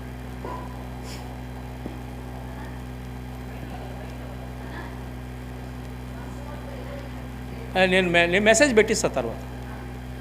నాకు తెలిసి వచ్చింది అనౌన్స్మెంట్. నేను మెసేజ్ పెట్టిస్తాను. అంటే క్రీస్తు శరీరము క్షేమాభివృద్ధి పొందడానికి ఇప్పుడు చూడండి, కొందరిని ఏం చేశాడు? అపోస్తులుగాను. అపోస్తులస్ అన్నమాట. అది అంటే పంపబడడం. అంటే యేసుక్రీస్తు ప్రభు వారు శిష్యులను పిలిచి ఆ తర్వాత ఏం చేశాడు? లోకములోనికి పంపాడు. మరి అపోస్తులు బీయింగ్ సెంట్ అవుట్, బయటికి పంపడం. పిలిచిన వాని కొరకు పని చేయాలి. అది సంగతి. అక్కడ పిలిచిన వాని కొరకు పని చేయాలి, పంపబడిన వాని కోసం పని చేయాలి. అది సంగతి. కాబట్టి అపోస్తులస్ అంటే ఒక ప్రత్యేక అధికారముతో లోకములోనికి పంపబడినటువంటి వారు అపోస్తులు. ఈరోజు అందరూ పెట్టుకుంటారా? అపోస్తులను పెట్టుకుని ఎవరు ఇచ్చారంటే మేమే పెట్టుకుంటున్నాడు. అపోస్తులను పెట్టుకుంటే అపోస్తులుడా మేమే పెట్టుకుని అంటున్నాడు. వాడు ఇంట్లో నుంచి బయటకు కదలడు. మీ అపోస్తులు ఏంది? కాబట్టి దేవుని యొక్క వాక్యం అర్థం కాకుండా చాలామంది జీవితాల్లో అనవసరంగా పదాలు పెట్టుకొని ఉంటున్నాడు. ఒకసారి డాక్టరేట్ చేయించాల్సి వచ్చింది. నేనే తప్పు చేశాను. సార్, నేను చనిపోబోయేదానికి సిద్ధంగా ఉన్నాను, పెద్దోడిని అయిపోయినాను, 80 సంవత్సరాలు దాటిపోయినాయి, ప్రభు ఎప్పుడు పిలుస్తాడు తెలీదు, నాకు ఒకసారి డాక్టరేట్ ఇప్పిస్తాను సార్ అన్నాడు. సరే అని చెప్పి ఒక అంశం ఇచ్చి దాని మీద రాయమన్నాను. నాకేం తెలుసు రాయడానికి అన్నాడు. సరే ఏం చేయమంటావు అన్న? నువ్వే రాసుకోమన్నాడు. నువ్వే రాసుకో, నువ్వే తెప్పించా. శబ్దాలు వస్తున్నాయంటే అయిపోయిందని. శబ్దాలు వస్తున్నాయి, ముగిద్దాం. హల్లెలూయా, హల్లెలూయా. నేనేమంటానంటే నేను రాశా, సిద్ధపరిచా, ఆ థీసిస్ అన్ని నేను పూర్తి చేసి పంపించాను. తర్వాత డాక్టరేట్ వచ్చింది. ఆ బజార్లో అడిగాడు, ఆ రమేష్ పాస్టర్ లాంటి ఒక పాస్టర్ గారు అడిగాడు, నువ్వు డాక్టరేట్ సంపాదించావా, ఏం రాసావా అన్నాడంట. ఏ అంశం మీద రాసావా అంటే నేను పీసెస్ రాశానులే అన్నాడంట. ఏం రాశాడంట? పీసెస్. వాడు థీసిస్ అనే దానికి చేతగాక పీసెస్ అన్నాడంట. ఈ మధ్యకాలంలో ఇంకొకరు వచ్చారు, 5,000గా నువ్వు ట్రాన్స్ఫర్ చేస్తే నీకు డాక్టరేట్ వచ్చేస్తారు కాగితం, నువ్వు రాయబడలే ఏం చేయబడ్డా. అంటే ఎంత దిగజారిపోతుంది పరిచర్య, సేవకులు ఎంత దిగజారిపోతున్నారు. దేవుడు పిలిచింది వేరే దానికోసం, ఆ పనిని వదిలేసి డైవర్ట్ అయిపోతున్నారు. ప్రియులారా, నేను జ్ఞాపకం చేస్తున్నాను, దేవుని సంఘాలు క్షీణించిపోవడం, దేవుని సంఘాలు నిరసించిపోవడం, దేవుని సంఘాలు అవిశ్వాసంగా మారిపోవడం, దేవుని సంఘం లోకంతో కలిసిపోవడం కారణం ఏమిటంటే నడిపించవలసిన రీతిగా వారిని నడిపించకపోవడమే కారణం. మీరు నమ్ముతారా? నాతో ఏకీభవిస్తారా? అవును. ఏ సంఘం సేవకుడైతే పట్టుదల కలిగి ఆత్మ నింపుదల కలిగి దేవుని యొక్క ఆలోచన ప్రకారం సంఘాన్ని నడిపిస్తాడో ఆ సంఘం దీవించబడుతుంది. హల్లెలూయా, హల్లెలూయా. మీ పాస్టర్ గారు చేసే పని అదే. వెళ్తూ ఉన్నాడు, ఎక్కడెక్కడో ఏదో సభలు పెట్టేస్తాడు, ఎక్కడెక్కడ పెడతాం. మేము నడపలేము, మేము పెట్టాం అట్లా సభలో. ఎప్పుడు సంవత్సరాలు వాడు చెప్తే వాళ్ళు ఆయన సంవత్సరంలో ఎన్నో పెట్టేస్తాడు, ఎక్కడెక్కడ పెట్టేస్తాడు. ఎందుకు? ఆయన ఒక్క గోల్ ఏంటంటే సువార్త వినాలి, అందరూ రక్షించబడాలి, ప్రభు కొరకు జీవించాలి, పరలోక రాజ్యానికి వారసులు కావాలి. ఈ గొప్ప ఆలోచనతో ఆయన పనిచేస్తున్నప్పుడు సంఘం అభివృద్ధి అవుతా లేదా? మన ఈ మధ్య ఒక చిన్న ప్రాబ్లం వచ్చింది. మేమందరం వచ్చాం, మేము ప్రార్థించాం, వచ్చాం, వారితో మాట్లాడాం, గ్రామస్తులతో మాట్లాడాం, సిఐలు, ఎస్ఐలు, ఈ పంచాయతీ సెక్రటరీ, గందరగోళాలంతా వచ్చేసారు, మాట్లాడాం. ఆయన ఒక తీర్మానం చేసుకున్నాడు, నాకు ఇప్పటికీ మర్చిపోలేండి దాన్ని. సార్, ఈ గొడవలు వద్దు, ఈ పరిస్థితుల వద్దు, మీరు మాకు ఒక స్థలం చూపించండి. గవర్నమెంట్ వాళ్ళు ఏమన్నాడు? గవర్నమెంట్ వాళ్ళు ఒక స్థలం చూపించండి, మీ డబ్బు అడగడంలో నేను స్థలం చూపించండి, మేము మందిరం కట్టుకుంటాం అక్కడ, మాకు ఈ గొడవలు వద్దు, సువార్త చెప్పలేము. ఎప్పుడైతే ఆ మాట పాస్టర్ గారు అన్నాడో వెంటనే అధికారులు ఏమన్నారు తెలుసా? ప్రాబ్లం సాల్వ్ అయిపోయింది, ప్రాబ్లము సాల్వ్ అయిపోయింది. ఎట్ సాల్వ్ అయిపోయింది అన్న? పాస్టర్ గారు చెప్పాడు కదా, ఇప్పుడు స్థలం చూపిస్తాం అన్నాడు. అద్భుతం. ఉండే స్థలాన్ని వదిలేసి ఇంకొక స్థలానికి వెళ్ళడం అంటే ఏ పాస్టర్ని ఒప్పుకుంటాడా? మీరు చెప్పండి. ఆయన ఒప్పుకున్నాడు. వదో సమస్యల్లో గొడవల్లో మేము ఉండి సువార్త ప్రకటించడం కష్టమే, మాకు ఒక స్థలం చూపించు, మేము ఆ స్థలంలోకి షిఫ్ట్ అయిపోతాను, నేను మందిరం కట్టించుకుంటా అన్నాడు. ఎంతమంది సేవకులు ఆ నిర్ణయానికి వస్తారు? అది దేవుని యొక్క సేవలో ఉన్నటువంటి పట్టుదల. చూసారా? నేను ఎందుకు చెప్తున్నానంటే ముఖస్థుతి కోసం చెప్పడం వల్ల నేను చాలామంది జీవితాల్లో దేవుని కొరకు పనిచేయాలా అనేటువంటి ఆలోచన చాలా తక్కువ మందికి ఉంటుంది. ఎప్పుడైతే దేవుడు పిలిచినటువంటి పిలుపుని గ్రహించినటువంటి వారమై దేవుడు పిలిచినటువంటి దేవునికి మహిమ తేవడానికి ఆత్మల రక్షణ కొరకు తమ యొక్క జీవితాలు అర్పణగా అర్పించుకుంటారో వారిని ఎప్పుడు కూడా చెయ్యి విడవడు దేవుడు. స్తోత్రం. ఇస్తాడా? నమ్ముతారు మీరు? ఆయన విడవడు. అయితే మనం విడవచ్చు, కానీ ప్రభు ఎప్పుడు కూడా ఆయన విడవడు, ఎడబాయడు. మనం మర్చిపోతాం, ఆయన మర్చిపోడు. మనం విడిచిపెడతాం, ఆయన విడిచిపెట్టాడు. చూసారా? దేవునికి స్తోత్రం కలుగును గాక.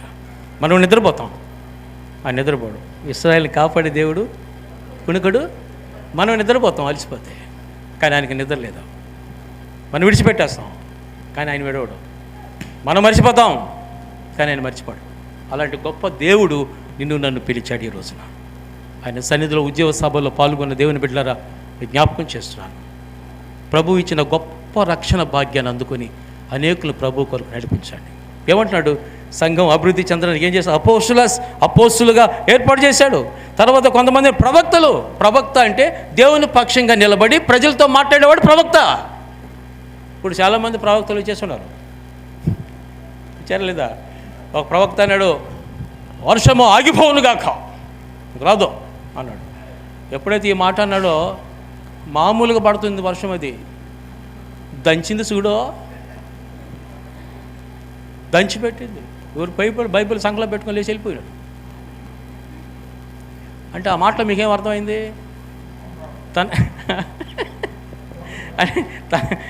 తన యొక్క వ్యవహారాన్ని ప్రదర్శించేదానికి ప్రభుని ఆపమన్నాడు. ప్రభు ఆపుతాడట. విశ్వాసముతో విధేయతతో మనం అడిగితే ఆపు. ఒకసారి తడిసిపోయాను నేను. మీటింగ్ పోతున్నా, అంటే నాలుగు గొప్పతనం అని కాదు, మీటింగ్కి వెళ్తున్నా, తడిసిపోయా, బ్యాగ్ తడిసిపోయింది, బట్టలు తడిసిపోయాయి, అన్నీ వెళ్ళిపోయాయి. నేను వేదాపాలలో మాట్లాడాలి. వర్షము కుమ్మేస్తుంది భయంకరంగా. చాలామంది చెట్ల కిందకి, వంతెల కిందకి వెళ్తున్నారు. నేను రోడ్డు మీద నిలబడ్డా. నేను ప్రభుతో ఒక మాట అన్నా, ప్రభువా నేను వేసుకున్న బట్టలు తడిచిపోయాయి, బ్యాగ్ తడిచిపోయింది, ఇంక 15 నిమిషాలు నేను పులిపెట్టెక్కాలి ప్రభువా. ఊరికే మీతో మాట్లాడినట్టే మాట్లాడాను ప్రభుతో. వర్షం ఆపమని కూడా చెప్పాలా, నేను అడగల ప్రభు నా వర్షం ఆపమని. నా సంగతి చెప్పాను. బట్టలు తడిసిపోయాయి ప్రభువా, బ్యాగ్ తడిసిపోయింది ప్రభువా, 15 నిమిషాల్లో నేను అక్కడ ఎక్కాలి ప్రభువా, నీ ఇష్టం ప్రభు అన్నాను. అంతే. కత్తక్కన ఆగిపోయిందమ్మో, సభలు కొట్టండి.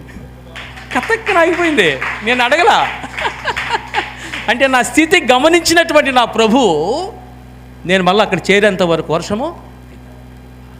నేను ఎందుకు చెప్తున్నానంటే చాలామంది జీవితాల్లో తమ యొక్క మెప్పు తెప్పించుకోవడానికి, కనపరుచుకోవడానికి అహంభావం ఇవన్నీ కూడా చోటు చేసుకున్నందువల్ల దేవుని కొరకు దేవుడు వారితో మాట్లాడలేకపోతున్నాడు. నేను పంపలేదు, నేను మాట్లాడలేదు వాళ్ళని అంటున్నాడా లేదా? ఇర్మియా 14:14 చదవండి ఒకసారి. అయిపోయింది టైం. ఇర్మియా 14:14 గట్టిగా చదువు.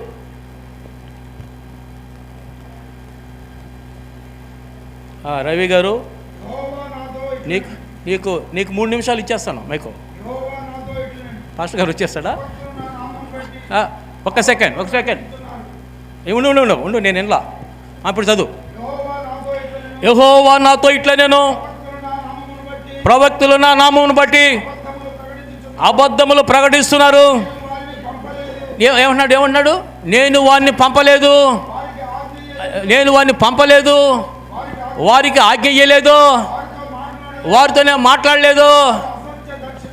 వారు అసత్య దర్శనమును, శకునమును, మాయా తంత్రాలు, హృదయములో పుట్టిన వంచంటే ఏంది? వారు హృదయములో పుట్టిన వంచన అంటే మోసం ప్రకటిస్తున్నారు సంగతి. నేను వారిని పంపలే, వారితో నేను మాట్లాడలే. పంపకపోయినా మాట్లాడకపోయినా ప్రవక్త ఏం చేస్తున్నాడంట? ఆయన పక్షంగా నన్ను పంపాడని, ఆయన ఈ మాట చెప్పాడని దొంగ ప్రవచనాలు చెప్పి, మోసపూరితమైన ప్రవచనాలు చెప్పి, హృదయంలో పుట్టినటువంటి వంచన చెప్పి సంఘాన్ని తప్పుదో పట్టిస్తున్నాడు. నేను పంపలేదు. ప్రభు మాట్లాడితే మాట్లాడాలా. ప్రభు అంటే వాక్యం ఎక్కడ మౌనంగా ఉందో ఆడ మనం మౌనంగా ఉండాలి. ప్రభు మాట్లాడిన చోట మనం మాట్లాడాలి. ప్రభు ఎవరైతే మాట్లాడతాడో ఈ మాట చెప్పమని అది మనం చెప్పాలి. ఆయన చెప్పకపోతే మనం మాట్లాడకూడదు. అప్పుడు సంఘం దీవించబడుతుంది. ప్రవక్తలు చేసిన పని అది. ప్రవక్త అని పేరు పెట్టుకుంటే అది. ఇప్పుడు చూడండి ఏమంటుంది? 2వ వాడు ప్రవక్త. కొందరు సువార్థికులు, ఎవాంజలిస్టుల్లో అంటే గాస్పెల్ ప్రకటించేదానికి అది ఏమైనా ట్రాక్ట్స్ తీసుకొని వారు ఊరూరు గ్రామం తిరిగి ప్రతి ఒక్కరికి అది ఇచ్చి అయ్యా యేసయ్యని నమ్ముకో అని చెప్పడం వాడి బాధ్యత. సువార్థికుడు, ఎవాంజలిస్ట్. తర్వాత ఎవడెవరు? కాపర్లో. ఇప్పుడు మనమే ఈ పాస్టర్స్ ఫెలోషిప్ వచ్చింది కదా, ఈ బాధ్యతని ఇచ్చినాడు దేవుడు. కాపరికి భలే బాధ్యత ఉంటుందమ్మా. అందరిలాగా కాదు, సువార్థికుల్లాగా కాదు, అపొస్తలులాగా కాదు. వాళ్ళ బాధ్యతలు వాళ్ళవే. కాపరికి ఇంకా గొప్ప బాధ్యత ఉంటుంది. సంఘాన్ని కాయాల. ఎవరు అవసరతలో ఉన్నారో వారిని గమనించాలి, వారి దగ్గరికి వెళ్ళాలి. బాధల్లో ఉన్న వారి కొరకు, కష్టంలో ఉన్నట్టు వారి. కాబట్టి ఆ గొర్రెలు కాయాలి. అందుకని పేతురుతో చెప్పాడు, నీవు నన్ను ప్రేమిస్తున్నావా పేతురు? ప్రేమిస్తున్నా. అయితే నా గొర్రెలు కాయి. మళ్ళీ ప్రేమిస్తున్నావు అడిగాడు, నా గొర్రెలు మేపు. ఆమేన్. గొర్రెలు మేపు. మంచి వాక్యం చెప్ప. వాళ్ళ ఆత్మని బలపరిచే, తృప్తిపరిచేటటువంటి వాక్యం ఇయ్యే. వాళ్ళు మేపో. స్తోత్రం. మళ్ళా 3వసారి అడిగిన దానికి బాధపడిపోయే, ప్రభువా నేను నిన్ను ప్రేమిస్తున్నాను, నీకు తెలుసు కదా. అవును అంటే అర్థం ఏంటో తెలుసా? యేసు మన పట్ల చూపించిన ప్రేమ, యేసు మన పట్ల చూపించే ప్రేమ, పేతురు యేసు పట్ల చూపించే ప్రేమలో కొద్దిగా తేడా ఉంది. అది సమానం అయ్యేంత వరకు 3 సార్లు అడిగాడు ఆయన. అది సంగతి అక్కడ. యేసు మనల్ని ప్రేమించినటువంటి ప్రేమకు, మనము యేసుని ప్రేమించే ప్రేమకు సమానంగా రావాలి. అంతవరకు అడిగాడు ఆయన. అవును. అందువల్లే పేతురు ప్రభు కొరకు చనిపోయాడు. హతసాక్షి. ప్రభువుని ఎలా సిలువేశారు కదా, కానీ నన్ను అట్లా ఇవ్వకండి, నేను దానికి యోగ్యుని కాదు, సిలువని తలకిందులు చేసేసేయండి అన్నాడు. ఆమేన్. అద్భుతం. ఒక ప్రసంగం చేస్తే 3,000 మంది రక్షించబడ్డారు. ప్రభు కొరకు సంపాదించాడు. ఈరోజు 3 ప్రసంగాలు చేసి 30 ప్రసంగాలు చేసిన 3,000 ప్రసంగాలు చేసిన ఒకరిని పట్టుకోలేకపోతున్న కారణం ఏమి? ఆత్మతో నింపబడి చేసిన ప్రసంగానికనో జ్ఞానంతో చేసే ప్రసంగానికి తేడా ఉంది. అది హృదయాన్ని నొచ్చుకునేటట్లు చేస్తుంది ఆత్మ. అందుకు మారు మనసు పొందుతాడు, పాప క్షమాపణ పొందుతాడు, యేసుని రక్షకుడిగా అంగీకరిస్తాడు, ప్రభు దగ్గరకు వచ్చేస్తాడు. 3,000 మంది రక్షణ పొందారు, వాళ్ళందరూ బ్యాప్టిజం చేశాడు.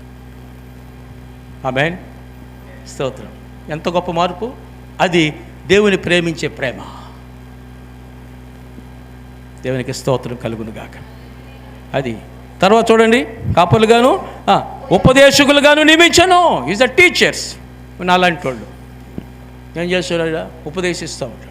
కొన్ని కాలేజీలకు వెళ్తాం మేము, కొన్ని కాలేజీలు బైబిల్ కాలేజీలకు వెళ్తాం, దేవుని వాక్యాన్ని చెప్తాం, కొంతమందిని తయారు చేస్తాం లెక్చరర్స్గా, టీచర్స్గా, బైబిల్ టీచర్లుగా, ప్రొఫెసర్లుగా. దేవునికి స్తోత్రం కలుగుగాక. They will become as a teachers. Teach చేస్తారు. మాకు ఆ దేవుడు ఆ కృపను ఇచ్చాడు. ఇప్పటికీ అప్డేట్ 4,000 మంది సేవకులను తయారు చేసే కృపను దేవుడు నాకు అందించాడు. 5 బైబిల్ కాలేజీలో పనిచేస్తాను నేను. ఆమేన్. ఏం సీరియస్గా ఉన్నారా? ఎన్ని కాలేజీల్లో? 5 బైబిల్ కాలేజీలో పనిచేస్తా. ఇప్పటి వరకు ఎంతమంది తయారు చేశానో? 4,000 మంది పైచీలకు తయారు చేశాము దేవుని కృపను బట్టి. ఆ సబ్జెక్ట్, ఆ సిలబస్ అలా ఉంటుంది.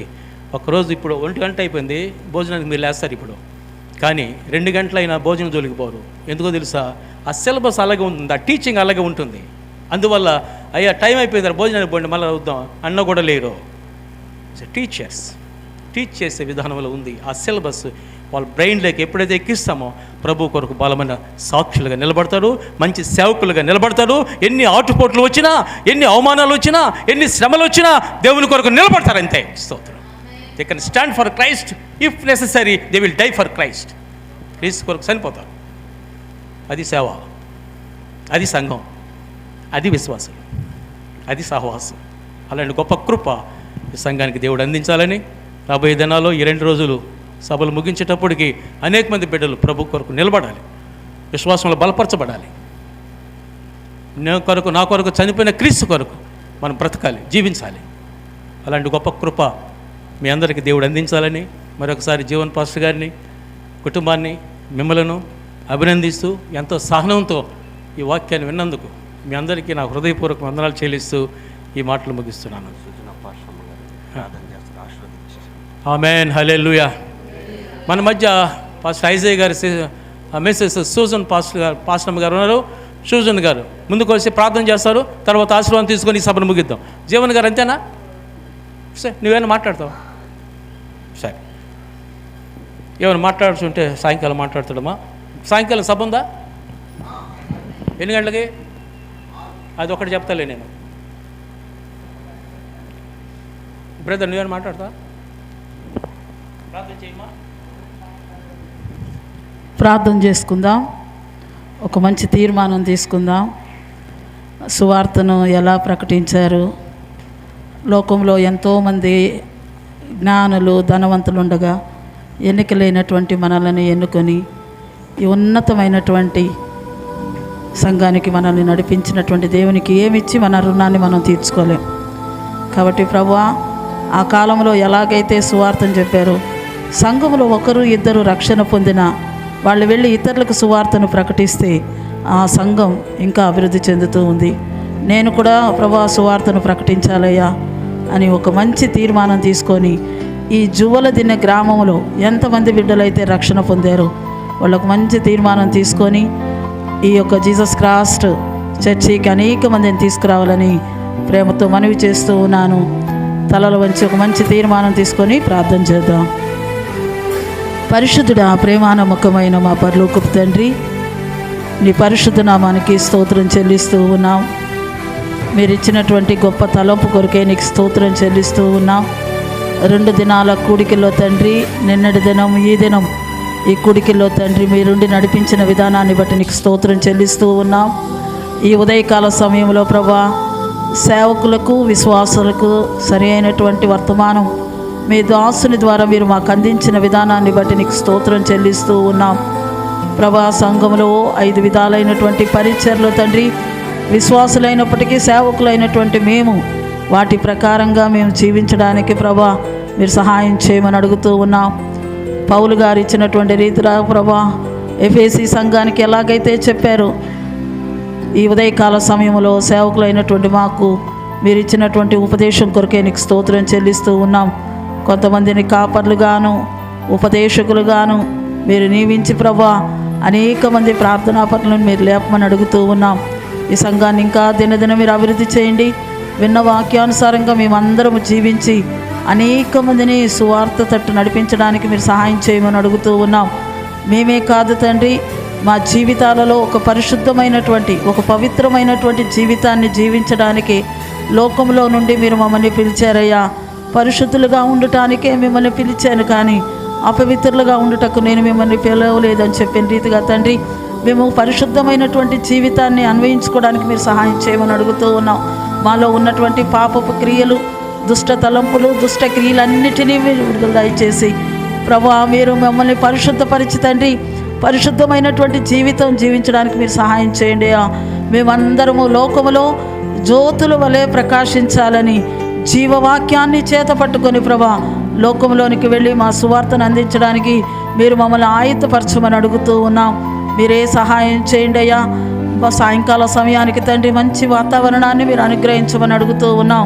ముఖ్యంగా తండ్రి నిష్కలంక కొరకే ప్రార్థన చేస్తూ ఉన్నాను తండ్రి. బిడ్డ జీవితంలో మీరు చేసిన గొప్ప కార్యం కొరకే నీకు స్తోత్రం. గతించిన సంవత్సరం అంతా మీరు కాపాడి ఈ నూతన సంవత్సరంలో ప్రభా నూతనమనే దయా కిరీటాన్ని ఆ బిడ్డకు మీరు ధరింపజేసినందు కొరకే నీకు స్తోత్రం చెల్లిస్తూ ఉన్నా. ఈ యవన కాలంలో ప్రభా ఇంకా మీ కొరకు సాక్షిగా జీవించడానికి మీరు సహాయం చేయమని అడుగుతూ ఉన్నాం. దూరంగా చదువుకుంటూ ఉంది, మీ జ్ఞానం చేత మీరు నింపమని అడుగుతూ ఉన్నాం. మీరే కృప చూపి నడిపించి మహిమ పొందుకోమని అడుగుతూ ఉన్నామయ్యా. ప్రభా ఇంతవరకు నీ సన్నిధానంలో గడిపే భాగ్యాన్ని మీరు మాకు ఇచ్చినందుకొరకే నీకు స్తోత్రం. సాయంకాలం